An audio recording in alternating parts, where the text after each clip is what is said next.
Dário, tudo bom com você, querido? Bom dia, Dário. Bom dia, ouvinte também. Importante dar bom dia ao ouvinte. E bom dia, Cintia Cruz. Maravilhosíssima. Bom, bom dia, queria dizer, gente, que já trago novidades, tá? Trago recados. Por quê? Porque para você que quer me ver pessoalmente, quer me conhecer cara a cara, em agosto estarei facilitando uma oficina de escrita terapêutica, eu e Camila Naves, dia 9 de agosto, em São Paulo, lá na Escrevedeira.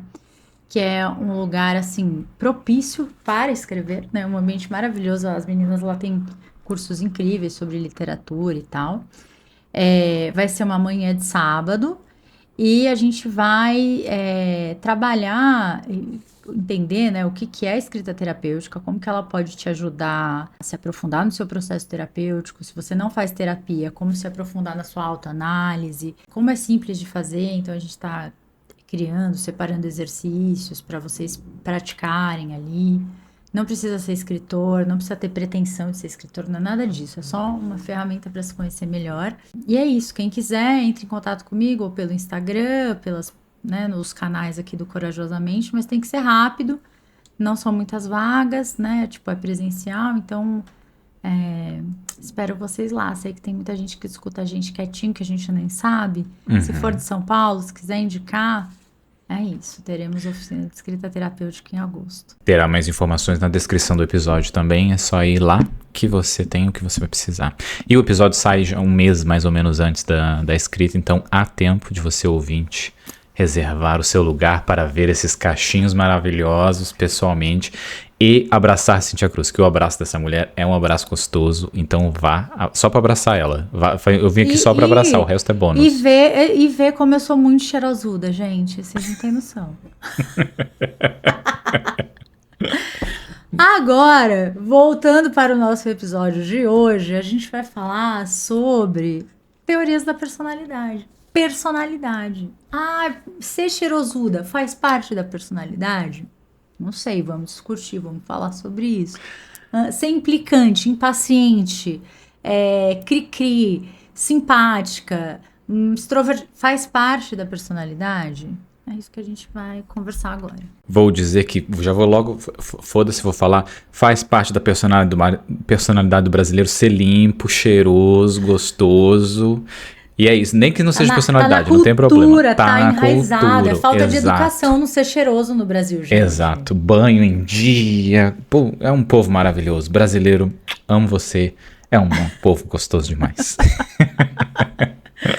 Bom, vamos lá. O Bruno, ele tá, né, gente, muito curioso com esses temas da psicologia e teorias da personalidade. É um conteúdo que, quando a gente estuda psicologia, faz parte da nossa base de formação e tal. Porque é uma curiosidade que a gente tem, assim, desde que a gente começou a construir pensamentos mais estruturados e racionais, né? Assim, quando a gente começa a se observar, então, que a gente tem registro, né, num contexto eurocêntrico, os filósofos, então, sei lá, Hipócrates, aquele povo todo, já tinham essa curiosidade, assim, né, de que, sei lá, a gente é uma tábula rasa quando a gente nasce, a gente já tem uma personalidade formada, né, ou isso vai mudando. Então, essas discussões e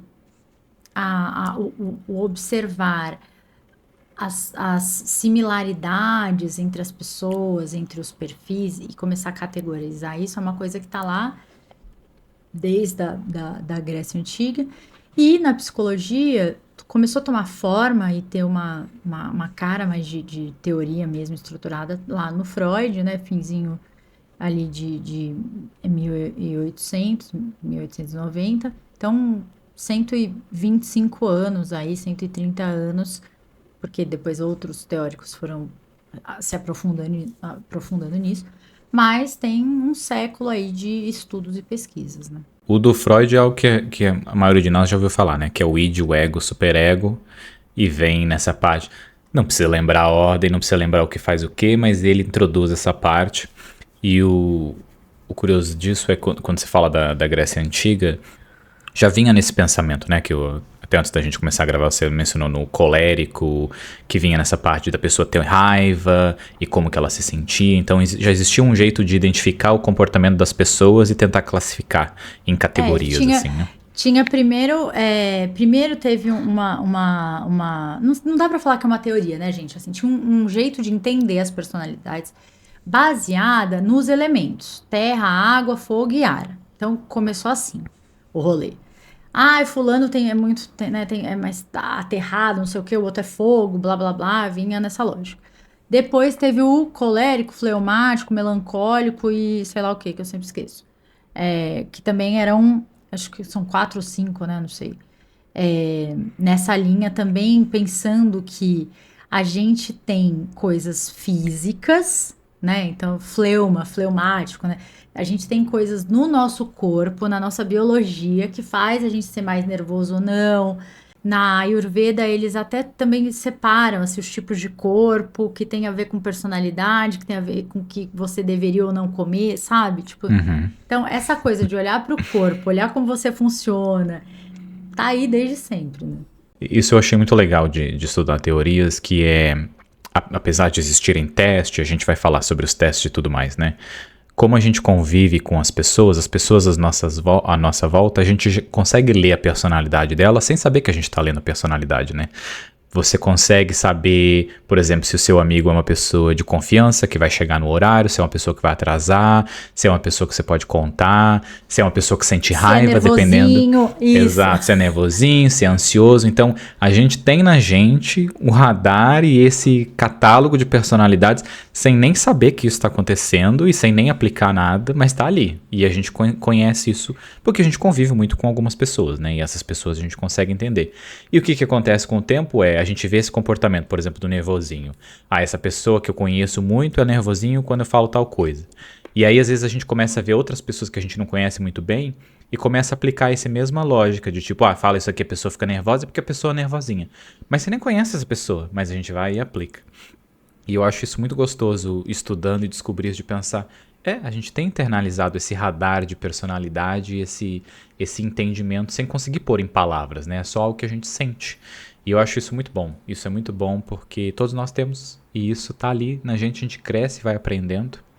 Mas, voltando aqui em teorias... Se você quiser, dá pra fazer uma explicação rapidinha do que é id, ego, superego, para as pessoas entenderem um pouco do como o Freud estava tentando abarcar o que ele entendia de personalidade. Então, claro, ele separou essas 3, né? Porque ele entende que, assim, o id é o que a gente tem, assim, de mais selvagem, animal, impulsivo, né? Assim, pensa que sei lá, dá pra fazer um paralelo com o cérebro reptiliano, sabe? Que a gente tem, né? Animal, né? Como a gente funciona, né? Com a nossa parte animal. Então, é isso, é o que quer, como os animais são. Eles pensam no agora, eles comem quando tem fome, eles se protegem porque eles acham que o perigo tá ali naquele momento, né? Eles estão vivendo ali as necessidades do momento. Então, esse é o id. O superego é esse ambiente externo que vai colocar pressão nisso e criar normas e estruturas e falar, não vai ficar pelado aqui, não vai, sei lá, roubar um negócio para comer tudo que quer, não sei o que, né? Então tem isso. E no meio disso a gente tem o ego que tá sentindo essas duas pressões, né? Do id, que é eu quero, desejo e quero tudo agora, e o superego ali falando, não, não é assim, existem regras, existe ali um mundo que não vai deixar você fazer. E o ego fica nessa dança. Então, assim, vai ter gente que vai estar muito mais propenso a ir pro lado do id, muito mais impulsivo, né? Vai ter gente que não vai dar conta disso. Então, é só um jeito, assim, né, de resumido ali de como Freud pensava. E a lógica de que a gente tem conteúdos inconscientes. Então, que existem coisas, né? Freud inaugura essa ideia de que existem coisas na nossa psique, né? Que a gente não tem contato, que a gente reprimiu ou que a gente esqueceu e que tá ali, que tem muita coisa, né? Que tá ali e que pode vir à tona dependendo da situação, e se a gente reprimiu, tem um motivo e tal. Então, ele inaugura isso. O Freud também traz um outro ponto que depois é rebatido por outros autores, né? Que é a gente é o que a nossa personalidade é formada mais ou menos até os 5 anos de idade, e depois pouca coisa vai ser alterada depois do que você formou ali até os 5 anos de idade. O que é bem horrível de pensar e amedrontador do lado do medo de pensar que com 5 anos é a sua personalidade que vai ser pro resto da sua vida. Porque o que você sabe da vida com 5 anos? Praticamente nada. Mas é tudo isso que foi imposto e como entra na parte genética, e ele não falava muito na parte genética ainda, mas no afeto, na parte de sentimento, como foi a criação e coisas que você teve, e o principal, o que você não teve. E, enfim, e falava disso dos 5 anos. E até no episódio anterior nós trouxemos o Isaac, o Erikson, onde fala que a nossa personalidade vai se desenvolver e continuar se desenvolvendo até os 65 anos, até a gente, na verdade, morrer, vai continuar sendo esse desenvolvimento, que faz parte de conflitos diferentes que vão acontecer na vida, momentos históricos, a cultura também, como falamos aqui no começo, você brasileiro que é cheiroso, que é gostoso, se você mudar para um outro país, talvez você deixe de ser gostoso e cheiroso, o que eu acho pouco provável, porque isso já está intrínseco em você. Mas a cultura também tem a influência e tudo mais, e diferentes experiências da vida, né? Então, ele vinha nisso também, um dos primeiros a trazer de forma mais científica, entre aspas, né? Por não fazer experimentos, mas por analisar isso num lado mais médico e mais replicar, né? Nos seres humanos, apesar de individualmente. E depois outros autores expandem, já também com experiências em laboratórios. E já podemos entrar no Big Five, que é o mais técnico? Eu queria falar do Jung antes, porque, né, o Jung discípulo do Freud, e enfim, né, muito genial como Jung era, ele vai desenvolver e ampliar muito isso, porque o Jung tinha uma percepção muito maior de cultura, contexto, né? Hoje a gente sabe que a personalidade, ela é criada ela tem fatores genéticos que são muito importantes, tem a questão do meio onde você está inserido, né? E tem como você se relaciona com isso e como isso vai ficar fixado em você, né? Então tem muita coisa que envolve, né? Deixa eu ver se eu não esqueci nada. Exatamente, o meio, né? Tudo isso. E aí, o Jung, ele tem ele olha para isso de um jeito mais amplo, considerando muito mais cultura, então ele vai estudar outras culturas, outros contextos e tal. E aí ele crava a coisa de que, no geral, a gente tem uma base que é de introversão ou extroversão, né? Então, assim, a gente tem gente que vai ter a sua energia da psique ali voltada para fora, né, para as pessoas, para o ambiente e tal, que são os extrovertidos, e vão ter pessoas que têm essa energia voltada para dentro, para os próprios conteúdos internos e tal. A partir disso, ele puxa essa lógica desses dois grandes blocos para como eu vou perceber o mundo e como eu vou julgar o mundo. Então, como eu percebo o mundo, eu posso perceber o mundo. Eu acho que ele fala pela intuição e pela sensação. E como eu julgo o mundo, eu posso julgar pelo sentimento ou pelo pensamento. Então, esses fatores é que depois, esses 6 fatores que ele coloca ali, vão ser base para teorias milhares da personalidade. Mas quem estudou, percebeu, categorizou foi o Jung, tá?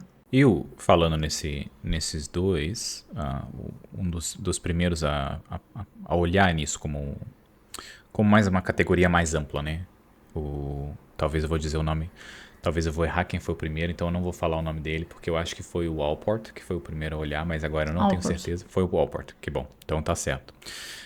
Não precisa editar, isso vai, na verdade, que é assim ter a certeza, mesmo que agora temos a certeza. O jeito que ele pensou é uma coisa que é muito legal de pensar. Ele identificou que se existe algo para descrever o ser humano, vai estar no dicionário, a gente já pensou numa palavra. E o que o homem fez? Ele pegou o dicionário e ele começou a olhar os adjetivos. E ele começou a mapear tudo. 18 mil. Ele começou 18 com mil. 18 mil 18 mil. palavras. Meu Deus, Alport, não tinha nada pra fazer, querido. O GPT hoje resolveria isso assim, ó. Ele lá, não, ó, palavra por palavra. E aí o que acontece é, uma descrição, por exemplo, ser extrovertido, tem 500 palavras para descrever alguém extrovertido. Ele começou a agrupar as 18 mil aqui, extroversão, é um grupo de 500, não sei o que, é um grupo de outro, não sei quanto. E aí chegou a mais ou menos 140, e isso foi diminuindo, mesmo assim era um monte. Nossa, e aí isso foi diminuindo, e até se a gente pensa no Jung, ele já vinha com 2 ali, né, que faz parte do que foi estudado depois por outras pessoas, mas isso é muito legal também de pensar de como precisou um homem pegar um dicionário do método dele, né, criar um próprio método que não existia ainda, e nem se pensava dessa maneira, e ele criou desse jeito, e aí outras pessoas vieram e falaram, não, mas você tá louco, cara? Por que você tá fazendo isso dessa maneira? E começaram a pensar de outras maneiras, que é tipo, se pensar, pegar um dicionário para fazer isso é muito trabalho. E como é legal de ver isso, como é a parte da ciência, né? Não só a ciência, o aprendizado. Você aprende uma coisa, e aí depois vem outra pessoa, pega aquilo que aprendeu e amplia aquilo de uma forma muito melhor. Ou de uma forma mais simples, né? Não só de uma forma melhor. E aí...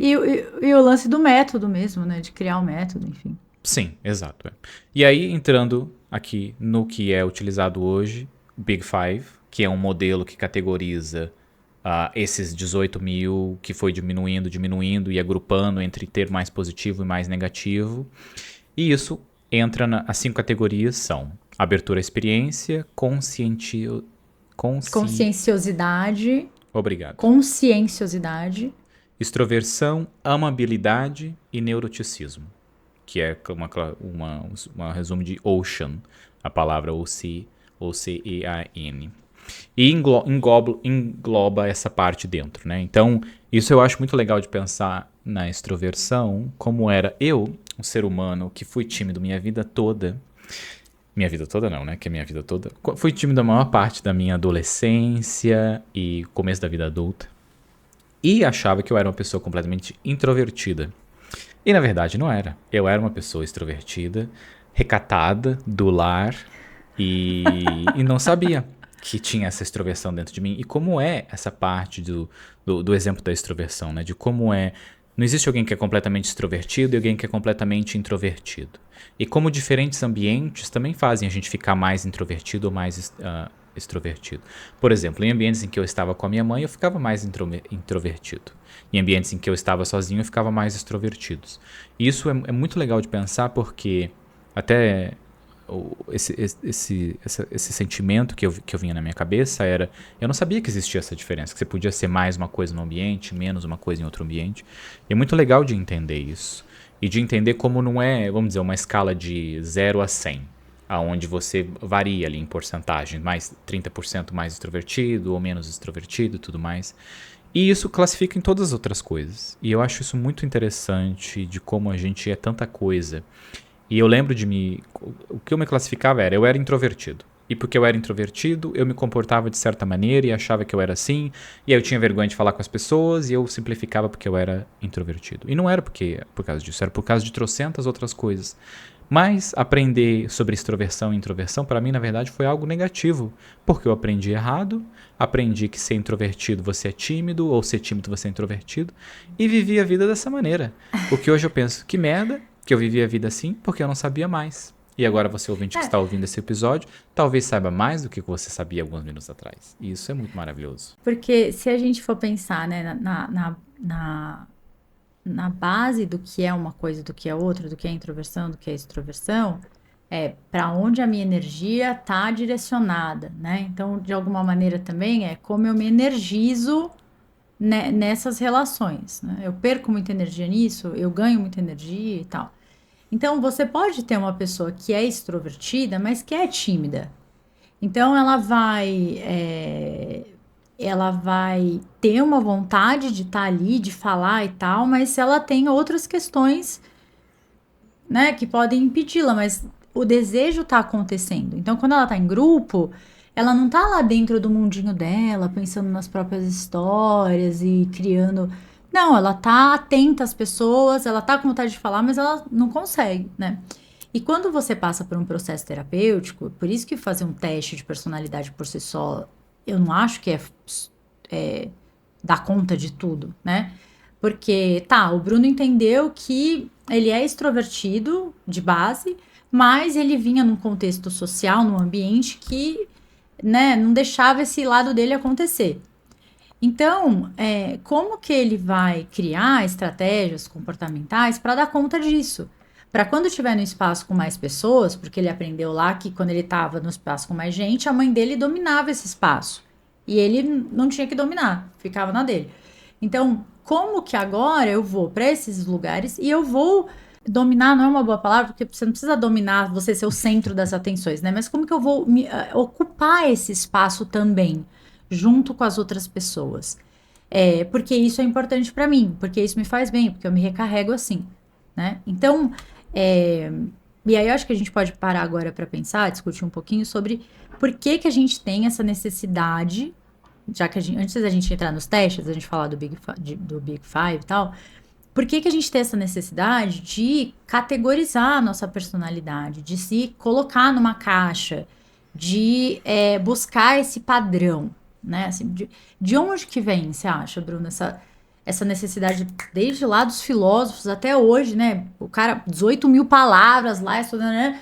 Por que que a gente tem essa necessidade de identificar essas consistências comportamentais? Eu sinto dois pontos. Um é sobre o estudo científico barra sociedade barra mercado e o outro é o nosso próprio pessoal, né?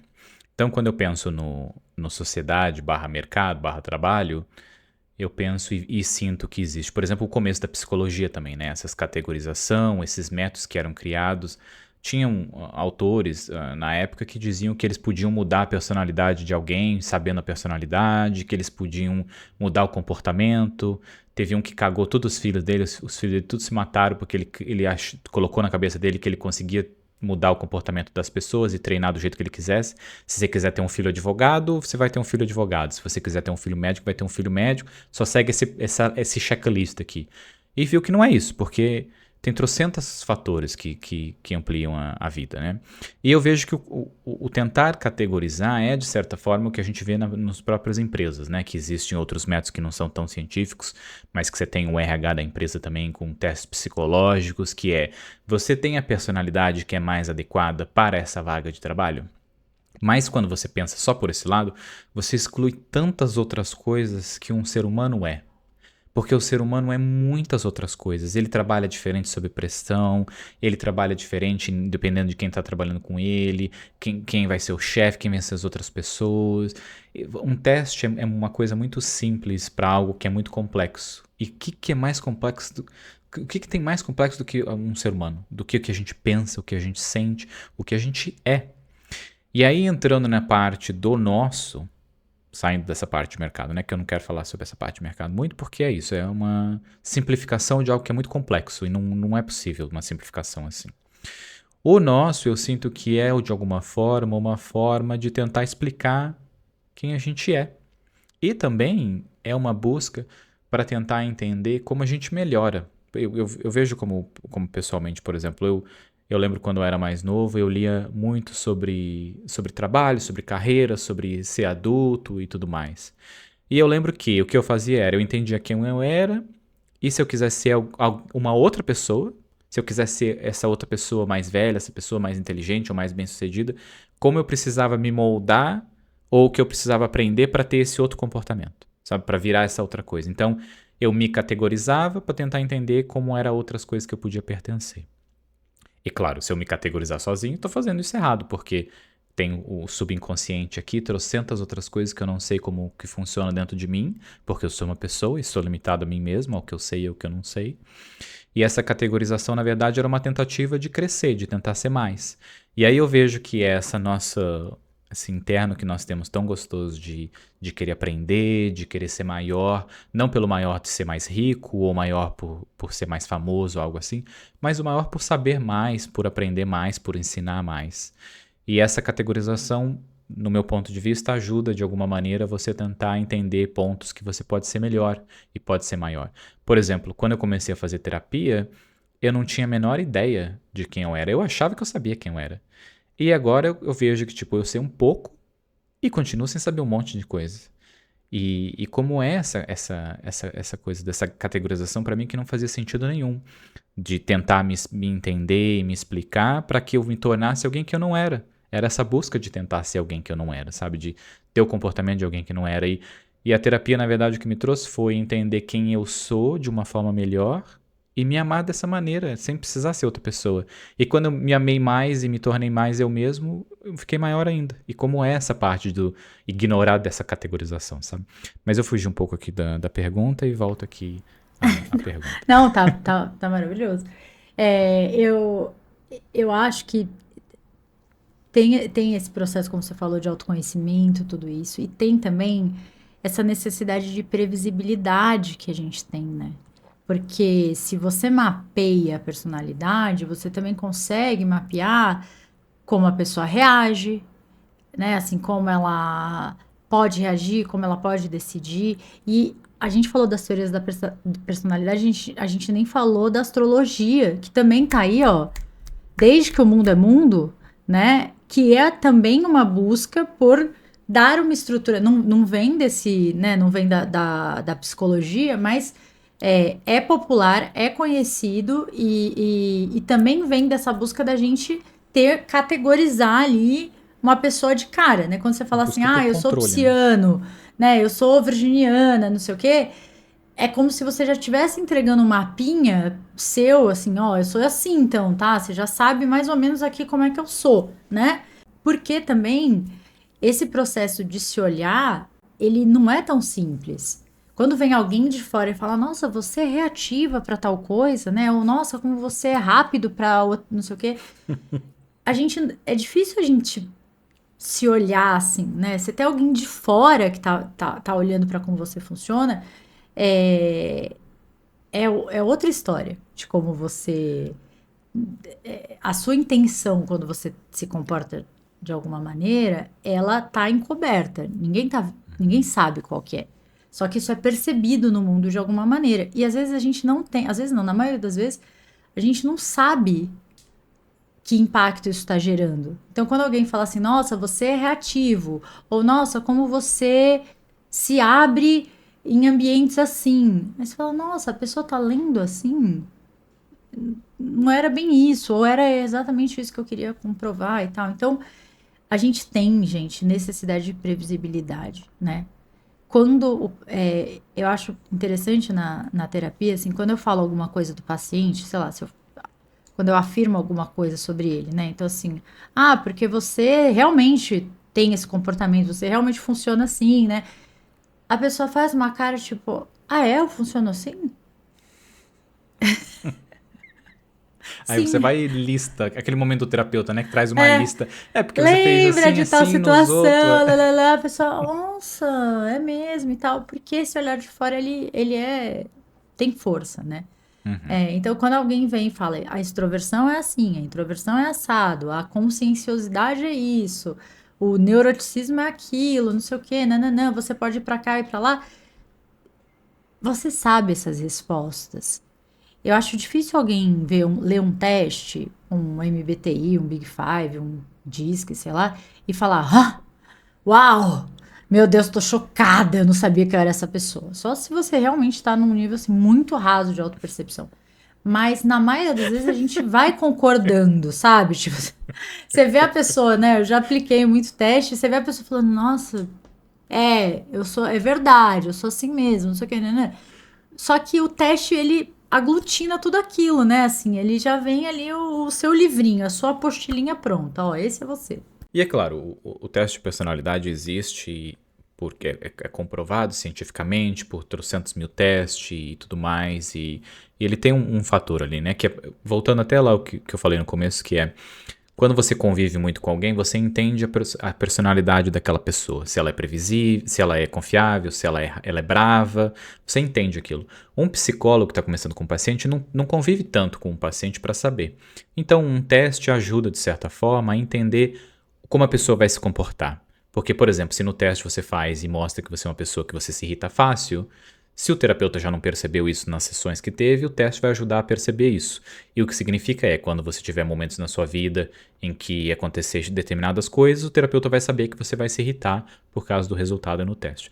Mas o teste é um fator, né? Então a terapia é muito mais coisa, né? Não é só um teste, como o trabalho também não é só um teste. Você vai fazer um DISC aí para saber se você é mais liderante, se você é mais de inovação, mais criativo, não sei o quê. É um fator pequeno.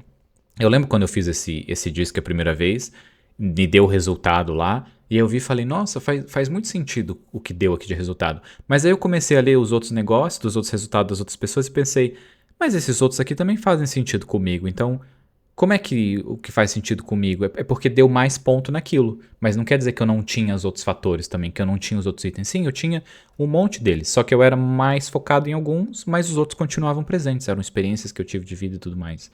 E como é os testes, né? A gente tem uma tendência mais a uma coisa, mas é só um pequeno fator do que é a gente em si, né?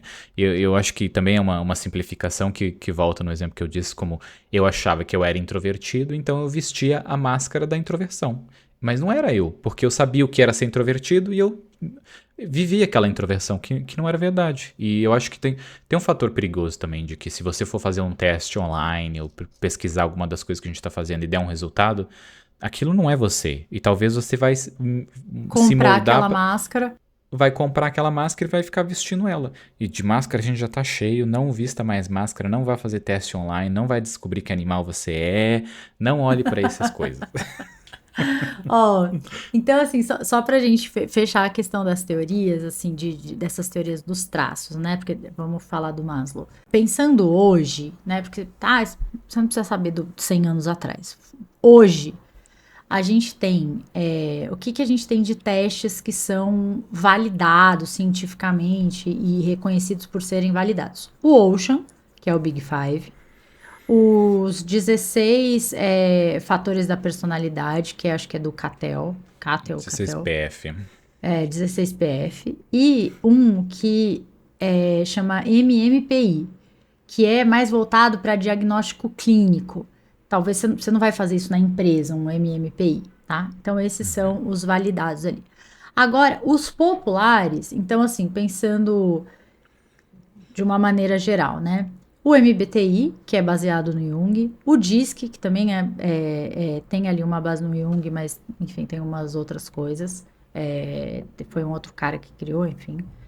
O Eneagrama, e tem outras coisas, tem a análise corporal, né? Tem outras coisas que estão se popularizando aqui no Brasil. Mas é isso que a gente tem, que a gente pode falar, assim, acho que dos mais populares, né? Vamos para o homem que esse você ouvinte deve conhecer de nome também, igual Freud, Freudinho. Gosto de chamar o Freud de Freudinho, porque pensar se eu conhecesse Freud, chamasse ele de Freudinho, eu acho que ele ia virar as costas e ir embora. Então eu gosto dessa Não, provocação. e quando a gente vê os vídeos do Freud, né? Se você já viu aqueles vídeos dele lá, ele parecia ser um cara pequeno, não sei explicar, magrinho, assim. Agora o Jung, um homão, hein, gente? Meu Deus, Jung, Deus abençoe. Vamos lá pro Maslow. Maslow, pirâmide de Maslow. Essa é a palavra desse homem, que também vem desses tempos. É um homem branco que já morreu, que criou uma teoria, igual os outros que a gente já descreveu aqui, basicamente. E é também conhecido como a pirâmide das necessidades de Maslow, né? Das necessidades básicas. E o que se atenta nisso é onde você tem, na teoria original, né? Você tem a base, onde é o básico para a sobrevivência, então é alimento, água e abrigo. Onde você precisa disso, enquanto você não tiver isso, você não avança para o próximo nível. E assim vai vários níveis da pirâmide, acho que são 5 ou 6.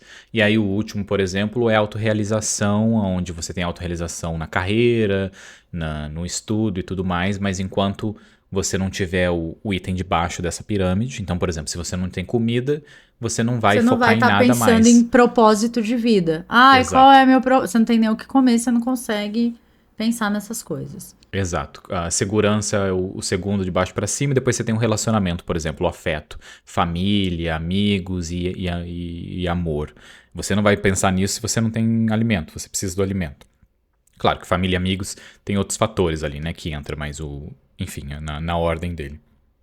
E isso é muito interessante porque o Maslow vem e olha numa coisa que é bem legal, que é, enquanto os outros terapeutas, as outras coisas estavam olhando no que faltava, no que prejudicava as coisas, o Maslow vem e olha nas motivações, o que faz a gente mudar, o que faz a gente querer ser mais, o que faz a gente querer ser maior. Por exemplo, quando você busca o próximo nível da pirâmide, né? Que você não busca conscientemente, aí de novo o inconsciente. Uma vez que você tem comida, que você tem abrigo, você tem água, vamos dizer, sua vida tá um tédio, você vai buscar o próximo nível, sem perceber que você tá buscando a próxima coisa. E me faz muito pensar que o quanto que eu não tenho de pessoas que eu conheço que pensam que a vida tá monótona, que não acontece nada na vida, sem tirar o fator de que a gente acha que tem que estar sempre acontecendo alguma coisa na vida para a vida estar interessante, colocando isso de lado, mas de pensar que possivelmente a gente tá num momento bom da vida, onde você tem todas essas bases completas e seguras, relacionamento, família, comida, abrigo, e aí você tem esse espaço para buscar o próximo. E aí você acaba não buscando o próximo, porque você tem medo de escolher. Temos outros episódios relacionados a isso que estarão na descrição aqui desse episódio. Mas como é legal de pensar nisso, como esse homem que escreveu essa teoria lá no começo de 1900, pro meio ali de 1900, tem essa coisa que aplica e a gente vê aplicando tanto hoje na vida das pessoas, como já se aplicava antigamente, né? Que é justamente isso do tipo, sua vida tá meio monótona, tá meio tediosa, porque você já conseguiu tanta coisa boa que agora você tem que achar mais coisa, e dá mais trabalho mesmo achar mais coisa. E esse crescimento, esse constante crescimento, né? Eu, por exemplo, acho que eu achei um hack da vida que é estudar. Estudar é uma coisa maravilhosa que te dá esse sentimento de crescimento, porque você está crescendo e aprendendo, mas também te dá um quentinho protegido ali, que é enquanto você está estudando, você não está colocando em prática e você está aprendendo. Então também te protege, o que também é um outro quentinho da vida. Mas é muito legal de pensar nisso, né, na teoria do Maslow, né, do crescimento e do desenvolvimento. E aí só vale um adendo, gente, que hoje a gente sabe que essa pirâmide, ela não é totalmente verdadeira, né? Porque para os seres humanos o afeto, ele é a base, e o vínculo é a base da pirâmide. A gente não sobrevive, né? Um bebê, enfim, ele não sobrevive se ele tiver só comida, e não tiver colo, afeto, contato, né? Então, e tem testes e pesquisas e tal que comprovam que a gente, de alguma maneira, escolhe, se tiver que escolher entre o alimento e tal, e o afeto, e o contato, e o vínculo, a gente vai pelo vínculo, né? Então, tudo bem, né? Eu acho que não tira o mérito dele ter olhado para essa coisa assim, do que a gente está buscando, né? Ele não ficou. A teoria dele foi muito sobre, ao invés de ficar pensando o que já vem pronto, o que não sei o que eu tenho de personalidade que é genética. Vamos olhar para frente, né? Para o que você vai buscar e tal. Então, é interessante por conta disso. Então, tá. A gente olha para todas essas teorias, olha para o Maslow que tá falando de o que tá motivando a gente, o que tá movendo a gente e tal. E o que a gente faz com tudo isso? Né? Ah, ganhei meu mapa. Sei que eu sou não sei o quê, né? Sei que eu sou de alto no disque, ou sei lá o que do Ocean, não sei o que lá. E aí, né, gente? Que a gente. E eu tenho tais objetivos na vida, né? O que eu faço com essas informações? Eu tenho uma frase aqui, mas não vou dizer, porque não sabemos quem está ouvindo esse podcast. Talvez seja uma pessoa menor de idade, não vou colocar a frase que eu queria dizer. Mas é uma coisa que eu acho super interessante de pensar nisso, que volta a um ponto. Se você faz um teste que te define, que te categoriza, você aceita essa categorização? Você emula como eu emulava a minha introversão e vivo a minha introversão sem nem ter sido a minha introversão? E eu vou trazer até um exemplo aqui que eu lembro, estava na minha primeira faculdade, um professor dizendo algo negativo para a gente, dizendo que a maior parte dos alunos não ia conseguir, não ia ser nada e não ia ser o que, não sei o que, colocando as pessoas para baixo. Eu lembro de ouvir isso e pensar, Se eu aceito isso, eu vou ser nada. E se eu não aceito isso, eu vou ser o quê? Eu vou ser outra coisa. E eu acho que isso me faz pensar nessa categorização, né? Como pensar que a gente tem uma personalidade. Ou a frase que se diz, né? Eu sou assim e ponto. É assim que eu sou e ponto. É algo que a gente aceita? O não mudar, o não crescer, o não ser maior? O simplesmente falar sim porque alguém disse, porque um teste disse que você é. Claro, o teste tem embasamento científico e tem verdades ali, não é simplesmente você negar algo que está escrito. Você precisa também aceitar isso. Mas a gente consegue mudar, a gente consegue crescer, a gente consegue ser mais. Não é algo que tudo a gente vai conseguir mudar, que tudo a gente vai conseguir ser diferente. Por exemplo, se alguém é completamente extrovertido, essa pessoa não vai virar introvertida do dia para a noite. Talvez, se ela passar por um trauma, por exemplo, alguém muito próximo morrer, ou acontecer alguma coisa assim, talvez isso aconteça, mas são raras exceções. E no final ela continua sendo a pessoa extrovertida dentro dela, e depois de um tempo talvez isso passe e ela volte a ser. Mas eu sinto uma raiva, é isso que eu preciso pôr pra fora, que eu sinto uma raiva de categorizações e definições da gente, Enquadramentos, né, Bruno? enquadramentos, porque isso nos limitam e nós somos seres únicos, maravilhosos e somos muito mais. E essa raiva vem de muita experiência de quando eu era mais novo, de coisas que eu ouvi, de limitações em que me foram ditas, me foram impostas e eu não queria aceitar e eu não aceitei. E, enfim, essa raiva vem desse local e sinto muita raiva e estou me contendo aqui, né, nessa parte. Porque, sim, diga, Cintia Cruz, vou me limitar enquanto bebo uma água e diminui a minha raiva aqui. Mas é aí que entra a teoria do behaviorismo e do Skinner, né? Que não falamos de Skinner nesse rolê aqui. Porque o que acontece, gente? Tava todo mundo lá olhando pra tudo isso, enfim, né? De onde veio o quê, de onde nananã. E o Skinner, que a gente chamam ele, né? Behaviorismo radical, não sei o que, né? Ele pega e fala assim, de um jeito muito resumido, tá? Skinner, se você estiver ouvindo a gente, me perdoa. Mentira, gente, já morreu faz tempo. Não tá ouvindo. Não tá ouvindo. Ele fala assim: o que eu não tô vendo, eu não quero saber. Ah, e de ego superego. Ah, conteúdo inconsciente. Não quero saber, meu amor. Não tô vendo, não vou gastar energia tentando entender um negócio que eu não tô vendo. O que eu tô vendo? Comportamento. Como a pessoa funciona aqui, ó. Padrão de comportamento. Isso eu consigo ver. Eu consigo observar e consigo entender. Então é para isso que eu vou olhar. E é isso que eu vou tentar mudar, é isso que eu vou tentar ajustar, é isso que não sei o quê. Existe até, essa é a, sei lá, a lógica básica ali, né? Depois é claro que a teoria, né, comportamental, a linha comportamental, é óbvio que ela vai olhar para esses conteúdos encobertos, né? Que a gente chama, tipo, o que você está pensando e tudo isso. Mas é sempre a partir do que está fora, de como isso foi expressado no mundo. Porque o seu comportamento é como você expressa o que você está pensando e sentindo, né? O comportamento é a ponta. Então ele pega e vai olhar para ponta primeiro e ver como e entender esses padrões. E ele consegue entender esses padrões. Né? Então tem o Pavlov que fazia as pesquisas lá com os cachorros e tal, né? Então eles vão para esses comportamentos dos mamíferos assim e vão tentando entender esses padrões.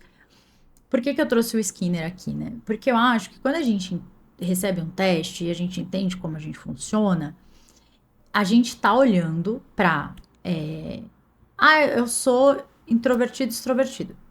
Isso se mostra no mundo a partir de comportamentos. E são para esses comportamentos que a gente vai olhar se a gente quer melhorar essa característica, ajustar. Porque todo teste fala a mesma coisa. Isso não é nem bom nem ruim, né? Você ser introvertido ou extrovertido não é uma coisa negativa ou positiva, não é melhor ou pior. Mas o quanto você consegue ajustar essa característica para o ambiente que você tá, para o que esse ambiente pede, né? O quanto isso está te fazendo bem ou está te fazendo mal. É para isso que a gente olha, tem que olhar, né? Então, eu vou lá, vejo que eu sou tal coisa em tal teste. Isso, meu ambiente, isso tá adequado ao ambiente que eu tô? é nesse ambiente que eu tenho que ficar também? Porque às vezes não é, né, gente? Às vezes você não tem que também se moldar ao ambiente que você tá. Às vezes aquilo não tá te fazendo bem, né? Eu passei por uma situação agora, recente, que eu tava que eu tava fazendo um curso, né? E a gente teve muita dinâmica em grupo, e dinâmica em grupo mostra muito as nossas características, porque a gente tá se comportando com um tempo cronometrado, né? Com uma tarefa para ser feita, então não tem como, aparece ali quem você é, né? E eu tenho, né, no DISC uma dominância alta, né, ali no teste, o D e o meu I, eles são altos. Só que o que que eu percebo? Que é uma dominância alta, né? Eu sou muito orientada, assim, ao resultado, a, sabe, isso tem que ser feito da melhor forma, tem que sair e tal. E quando eu tô envolvida numa tarefa, eu sinto, assim, que para isso acontecer, eu atropelo as pessoas, eu não tenho cuidado com as pessoas, sabe? Assim, eu tipo, sou um trator, entendeu? Tem que fazer e tal.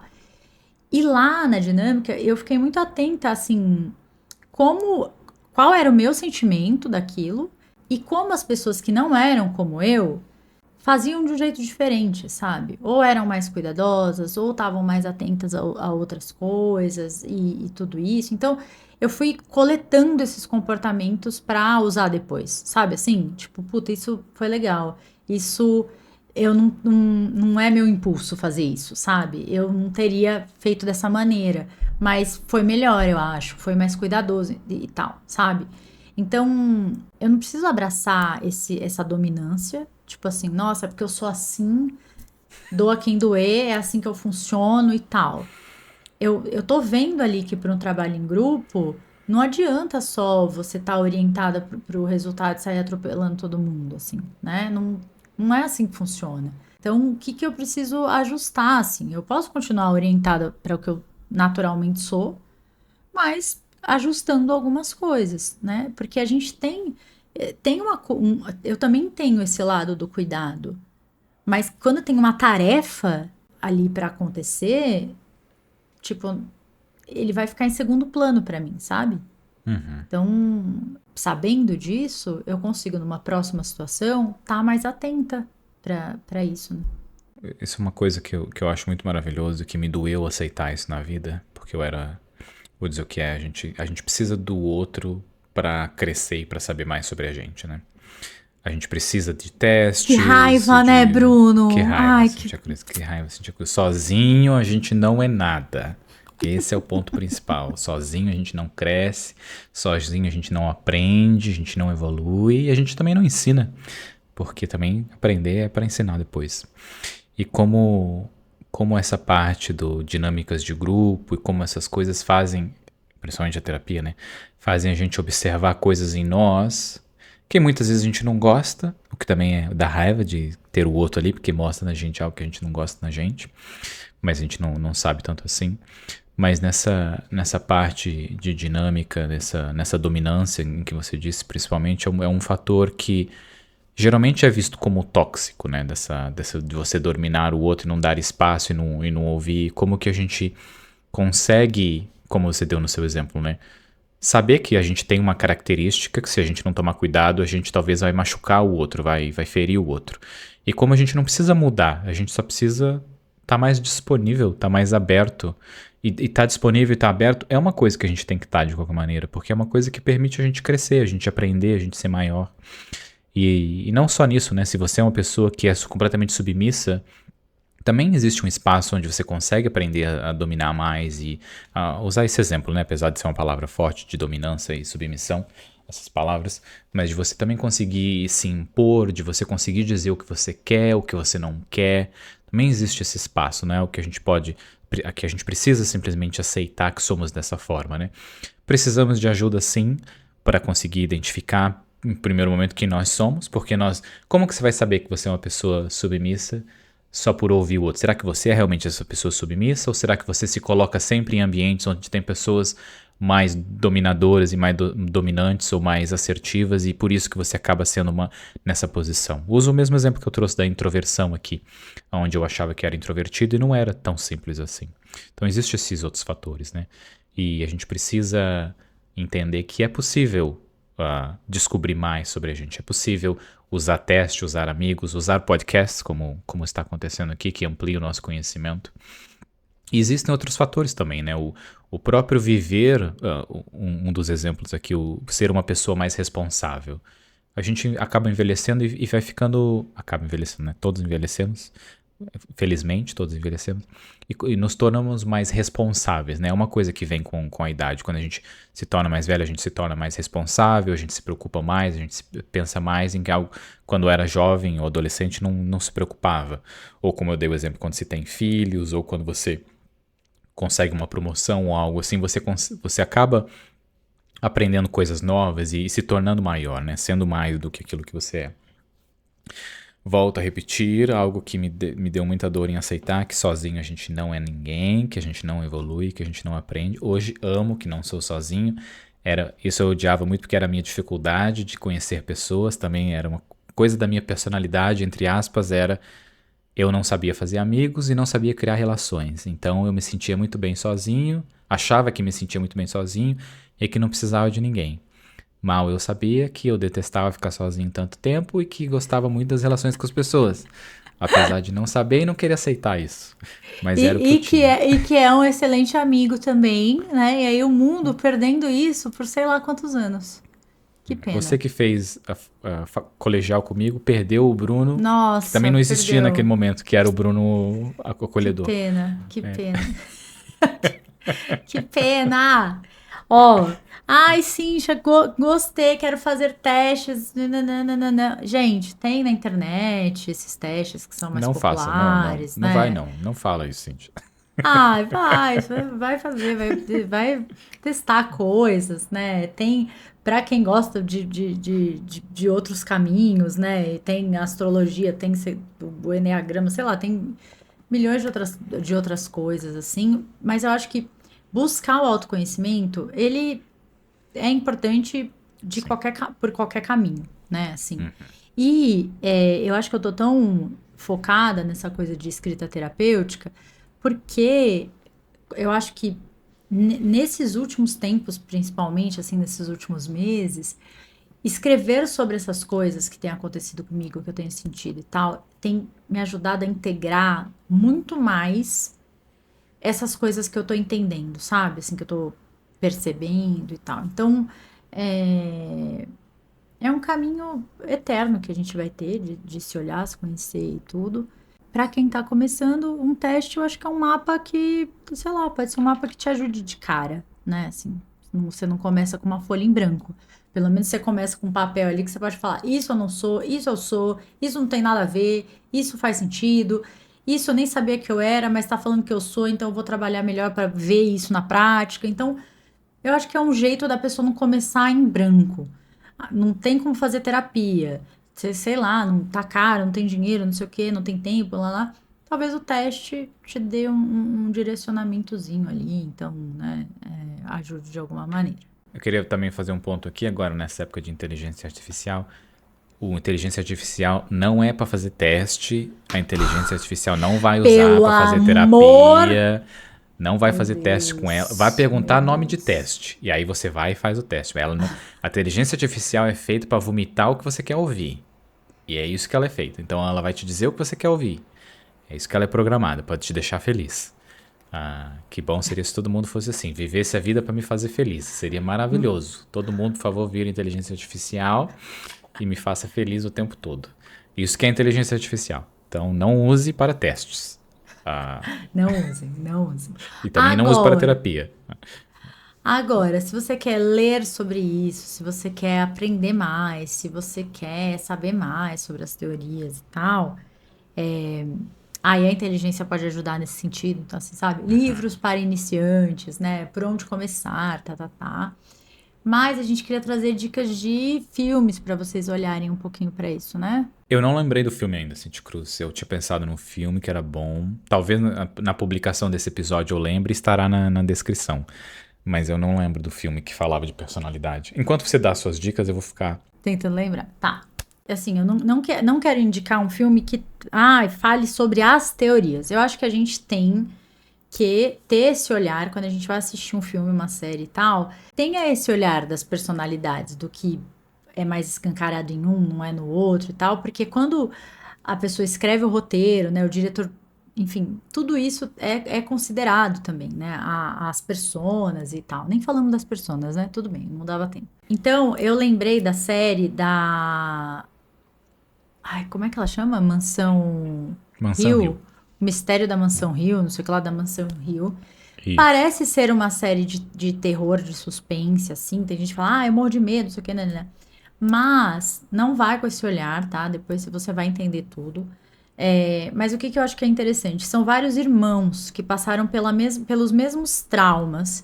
E como cada um, dentro da sua personalidade, então já que a gente está falando, né, que a personalidade tem a ver com questões biológicas, de contexto, né, sociais e psicológicas, como cada um lidou com isso, como isso se mostra na personalidade deles, como eles lidam com os problemas, né? Então você vai entendendo essas personalidades, assim. E até os que você mais se vincula, também tem a ver com o que você tem ali de traço, tudo isso, né?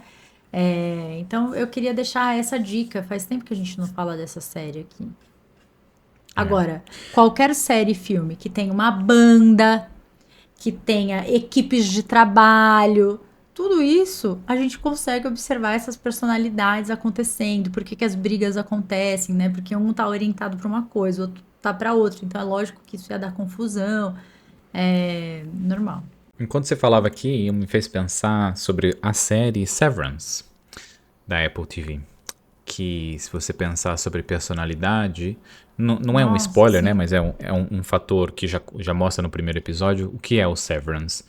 Você faz um negócio no seu cérebro, porque não, a humanidade vai evoluir provavelmente para esse lado. Quando você vai para o trabalho, eu, aqui Bruno, não sei que estou no trabalho, não sei o que estou fazendo lá dentro do trabalho, e quando eu saio do prédio do trabalho, eu volto para ser eu mesmo. Só que a série mostra que quando existe essa separação, né? Existe uma personalidade, existe uma outra personalidade. É a mesma pessoa, são pessoas diferentes. O que é? O que acontece aqui? E é muito legal, é uma série muito bem... A história é muito boa também, já tem 2 temporadas. A segunda temporada eu acho que é até melhor que a primeira temporada, o que é ótimo. E é uma coisa muito boa de se pensar na gente, né? Como pessoa, como a gente é dentro do trabalho, máscaras que usamos no trabalho, máscaras que usamos fora do trabalho, máscaras que usamos na nossa vida com amigos, com família, com parceiros. E muito boa essa série para pensar nisso em Puta, é personalidades. verdade, é verdade. Acho, é verdade. E nossa, tem umas críticas sobre trabalho que é muito bom. E, gente, eu quero dar uma dica também aleatória. Eu assisti essa semana cenas de um casamento, a série. Já tinham me falado dessa série e tal, e foi ficando. Acho que o Bruno já tinha falado, enfim. Gente, pelo amor de Deus, ela é muito boa.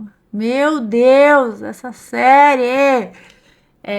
Tem 5 episódios, sim, tiro curto total, mas